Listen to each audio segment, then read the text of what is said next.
FIFA didn't send a memo. They sent a rulebook, and they rewrote half of it 3 weeks before the biggest tournament on earth kicked off. 48 teams, 104 matches, 3 nations, and a governing body that looked at 2 ugly incidents from earlier this year and decided the solution was to rebuild football's laws from the ground up, at the worst possible time to do it.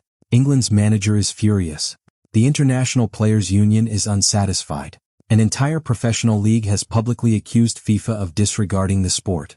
And the players inside the dressing rooms are learning new rules on the job, during a World Cup with no margin for error. Here is exactly what changed, why it changed, and why so many people inside the game believe FIFA may have created far more problems than it solved. To understand what triggered all of this, you need to go back to February of this year. Real Madrid were playing Benfica in the knockout stages of the UEFA Champions League. Brazil's Vinicius Jr., one of the most exciting footballers on the planet and a man who has spoken repeatedly and courageously about the racism he has experienced throughout his career, was confronted by Benfica's young Argentinian winger Gianluca Prestiani. Prestiani approached him and covered his mouth with his shirt while he spoke. Nobody could read his lips. Nobody could verify what was said. Vinicius accused him of directing a racial slur at him. Prestiani denied it. The match was halted for 10 minutes. The football world erupted. FIFA President Gianni Infantino had seen enough. He spoke publicly in language that left no room for interpretation. If a player covers his mouth and says something and this has a racist consequence, then he has to be sent off. Obviously. There must be a presumption that he has said something he shouldn't have said. Otherwise he wouldn't have had to cover his mouth. I simply do not understand. If you don't have something to hide, you don't hide your mouth when you say something. That logic, presumption of guilt for covering your mouth, is now a law of the game at the 2026 FIFA World Cup. Any player who deliberately covers his mouth with a hand, a shirt, or a shoulder during a confrontation with an opponent may be shown a straight red card, dismissed, removed from a World Cup match, gone, on the referee's interpretation of whether the conversation was confrontational. The law carries one crucial nuance. If the mouth covering happens during a friendly exchange, it is permitted. Only during a confrontation does it become a red card offense. But the line between a friendly exchange and a confrontation on a World Cup pitch, when the stakes are the highest in football, when every referee decision is scrutinized by millions, when emotions run at their peak, that line is not always clear. And now it falls to a single referee in real time to make the call. The second explosive new law came from a different kind of chaos entirely. January of this year. The Africa Cup of Nations final, Morocco against Senegal, played in Morocco before a passionate home crowd. Late in the match, a penalty was awarded against Senegal. Coach Pape Thiaw and several players did not accept the decision. They walked off the pitch. For nearly 15 minutes, one of African football's greatest occasions stood completely still, an international final held hostage by a team that simply refused to continue. The match eventually resumed. Morocco won on the night, but the Confederation of African Football later overturned the result, officially declaring Morocco the winners. And FIFA had witnessed something it was determined never to see again. The response was swift and severe. Any player who deliberately leaves the field of play to protest a referee's decision will now receive a red card. The same applies to any team official who incites players to do so. And the most extreme sanction in the history of football's disciplinary code has now been formally written into the regulations. If a team causes a match to be abandoned, they automatically forfeit it. A World Cup match could now be awarded as a 3-0 defeat before the final whistle is ever blown. Away from the red cards and the flashpoint incidents, a third controversy has generated some of the most organized resistance, and it has nothing to do with player behavior on the pitch. For decades, World Cup teams had one guaranteed logistical right when they advanced from the group stage. A single base camp, one location for the entire tournament, families nearby, familiar training pitches, routines built and maintained across weeks of high-stakes competition. Germany built their 2014 World Cup triumph in Brazil around exactly this principle, establishing deep roots at their base in Bahia. FIFA has abolished that right entirely for 2026. Every team advancing from the group stage must now relocate their base camp to the city of their next knockout match, round by round, city by city, every time they win. For a team with genuine ambitions of reaching the final, that could mean 4 or 5 disruptive moves across 6 weeks of tournament football. Thomas Tuchel and the England Football Association have formally challenged this.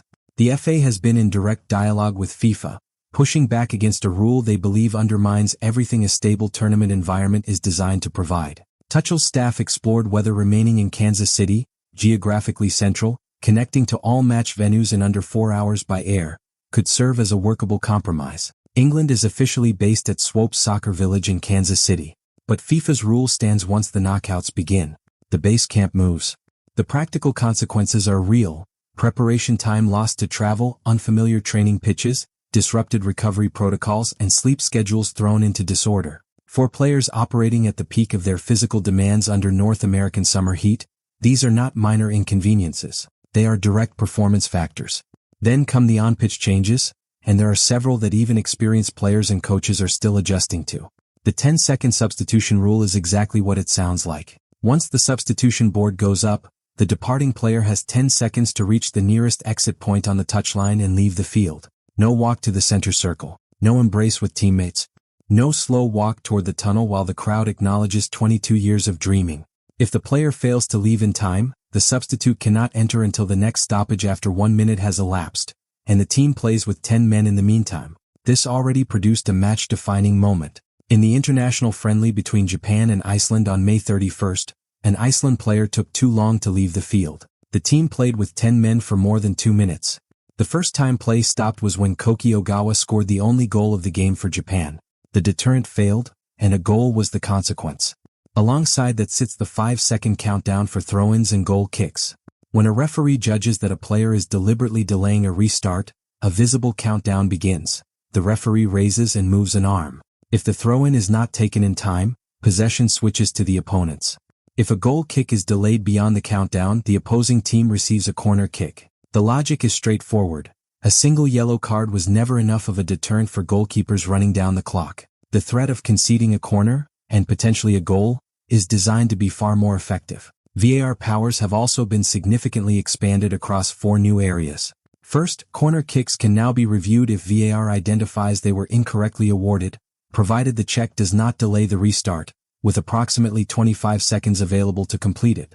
Second, attacking fouls committed before a restart is taken can now be reviewed if they directly lead to a goal, a penalty, or disciplinary action, closing a loophole that previously allowed infringements to go unpunished simply because the ball was not yet in play. Pierluigi Collina, FIFA's head of refereeing, specifically referenced an incident involving England's Adam Wharton, who blocked a Uruguay defender's run before Ben White scored in a March friendly, a goal that could not be disallowed under the old system but would be reviewable now. Third, VAR can review red cards that resulted from a clearly incorrect second yellow card. And fourth, cases of mistaken identity, where the wrong player is carded for an offense, can now be corrected, with only the identity of the offender reviewable, not the offense itself. Beyond the rules themselves, the reaction from inside the game has been pointed and consistent. FIFPro, the International Players Union, stated clearly that some of these changes were introduced without adequate consultation with those who actually play the game, adding to existing frustration over the expanded tournament schedule, heat concerns, and calendar congestion. La Liga, Spain's top professional division, had already gone further in its criticism of FIFA's broader direction. FIFA is showing complete disregard for the importance of national championships and the football community in general. That statement was made in response to the Club World Cup expansion. But the new laws have added another layer to a friction that has been building for months between FIFA and the clubs and leagues that run the game day to day. FIFA's head of refereeing Pierluigi Collina framed the full package of changes as landmark improvements designed to keep games moving and reduce unnecessary delays, and to protect players in confrontational situations. The moral case for the anti-racism measures is genuine and should not be dismissed.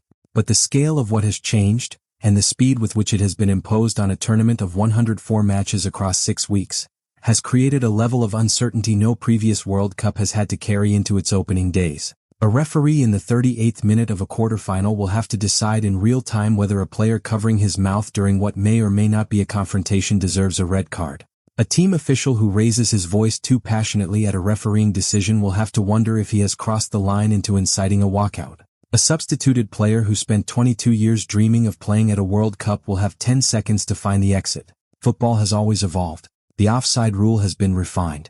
The back pass was banned. VAR itself was revolutionary and deeply contested when it arrived. Change is not inherently wrong. But the question that coaches, players, unions, and leagues are all asking right now, the question that has no clean answer, is whether FIFA evolved the game wisely, or whether it rewrote the rulebook in reaction to 2 specific incidents and handed the consequences to 48 teams competing at the biggest tournament on earth.